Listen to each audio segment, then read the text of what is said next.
What's up, YouTube?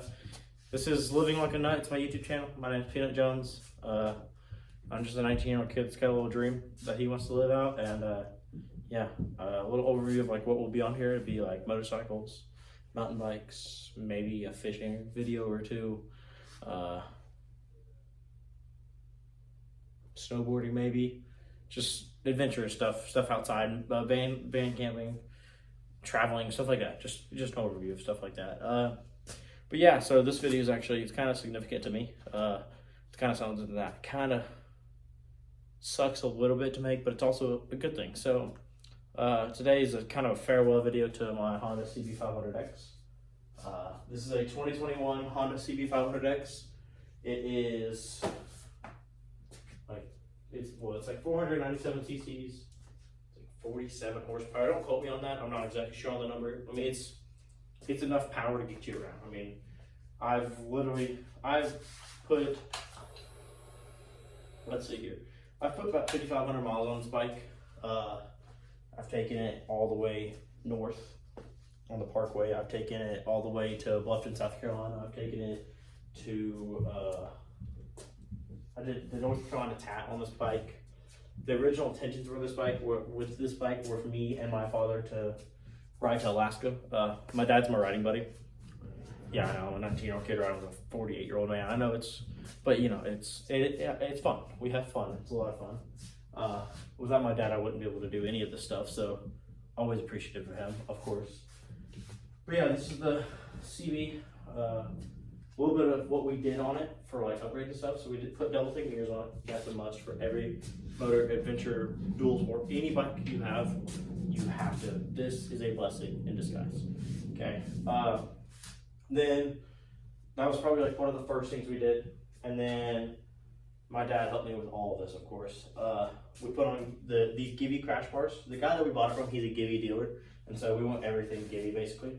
So we've got Givy crash bars. This is Stanley right here. He's my little mascot. I don't know if y'all can even see him. We went with Baja Design lights. These things are crazy. They're so bright. They're so awesome. Like, I've got bad eyesight. I wear glasses whenever I ride bike. At night, I can't see anything. And the headlight on these CBs, they kind of suck. I'm not gonna lie to y'all. So if you get one, or if you have one, you need to invest in some sort of auxiliary lights. It doesn't have to be Baja Designs or Denali or Clearwater or anything like that. You can go to your local supply store and get some sort of LED lights, okay? But other than that, we put Bark Busters handguards on here because I do indeed ride this bike off-road. Back here in the back, I think y'all can see maybe we put the Givy Outback Trekker, maybe? Yeah, I think it's the Trekker series. We went with this because, one, we wanted hard boxes. I wanted hard boxes. Two, we were already dealing with the Givy dealer, so we were like, you know what, let's just go with Givy. And three, I had intentions of buying I don't remember the exact name of the bags that they are, but like, they're the type of bag where you like put it on, but it uses the exact same racks as these, but they're soft bags instead. Yeah, I really thoroughly enjoy these boxes. If I had to do over again though, I would not go with the top box because I'm gonna, on my next build, which you guys will see in a video, I don't know when, but you will see it. I'm gonna go with a Pelican case to hold camera equipment and drones and GoPros and batteries and chargers and all sorts of things, just because I feel like a Pelican case is just so rigid and it's tough. But yeah, and then recently I just put this windshield extension on. I was getting real bad buffing whenever I was riding on the interstates, like running 70 miles an hour. It kind of knocks you around a little bit. I do wear a modular helmet with a visor. I wear a Scorpion helmet. Love the helmet, but on the interstate, whenever you're getting that much wind for that long time, it doesn't feel good all the time. I left the blinkers stock. I added a sheepskin seat cover. It's nothing fancy. Still $18.99 off Amazon. We went on a ride last November. The high was only supposed to be like 22 degrees. I was like, I need something. And honestly, my tush started to hurt. So I had to get something. So I got something. Yeah, blinkers are factory. I've got all sorts of RAM mounts on here. I've got 3 RAM balls. I bought the Rally Raid crossbar mount. I don't know the exact name of it, but there's a bar that runs right across the middle of the windshield. That's where I don't either mount my phone or my Garmin, I think it's an InReach. It's like a satellite phone, emergency SOS satellite phone. Yeah, I'm trying to think what else. Oh, we put on pivot pegs. If you've never ridden a bike with pivot pegs, I'm telling you, it'll change your life. I didn't know about pivot pegs until I learned about them from a friend. And whenever I say friend, I mean he's like 10 years older than me, but he's one of my friends. So not very many 19-year-olds do what I do. So pivot pegs were like a must for me. They just allow so much more movement in your foot. Shifting while standing was so much easier. Braking while standing. I mean, I stood up on this bike. I stand up on this bike all the time. I mean, because this bike, it sees probably about 50% gravel, 50% road. Honestly, that's how much this bike really sees. For tires, so this bike had factory tires on it until 900 miles. Because we did my first service, and then we went on a ride somewhere. We went on gravel, and those tires they were real slick on gravel. So I was like, you know what? Give me something better. So I put the Dunlop Trail Max Missions. If you've never heard of these tires, Google's going to tell you they're 50-50. I'm going to tell you that these tires are amazing in all situations, except for mud. Honestly, they suck in the mud. They get clogged, they get slippery, but just don't ride in the mud. Mud's not good for you anyways. Mud's not good for your bike. It's hard, it's wet, it's heavy. It's just, nobody likes riding in mud. So that's just another thing you got to think about. Let's see. Oh, we put the T-Rex Racing skid plate on here. That thing is beefy. I mean, I've hit so many things and there's not even a dent on it. Like, I literally ride this bike like it's a child's bike. Like, I literally have tried to ride as a child's bike. And it's so beefy and so, like, perfect. Let me see. I'm trying to think, guys. I did leave the exhaust as stock.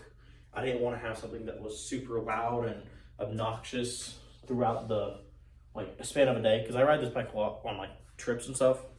It's not like I do daily, but like at the same time, like it's my bike. If I'm going on a trip, I'm taking this. But I had a Denali sound horn, the big one to put on it. I just never got around to it. It's still sitting back there on the parts bench, which is also turned into the luggage bench. There's a lot of things back in that side of the room. Let me see. We bought these Givy reflectors. I know this might not even be important to some people, but they're reflectors designed from Givy for these pannier boxes. I've got them on the two side panniers. I do not have them on the top box because they do not make them for the top box. Instead, I went with some red reflective tape and stickers, whatever you want to call it, just so that way it would be easy for me to see. When I first put those on, my dad was like, dude, I could see you from like miles away.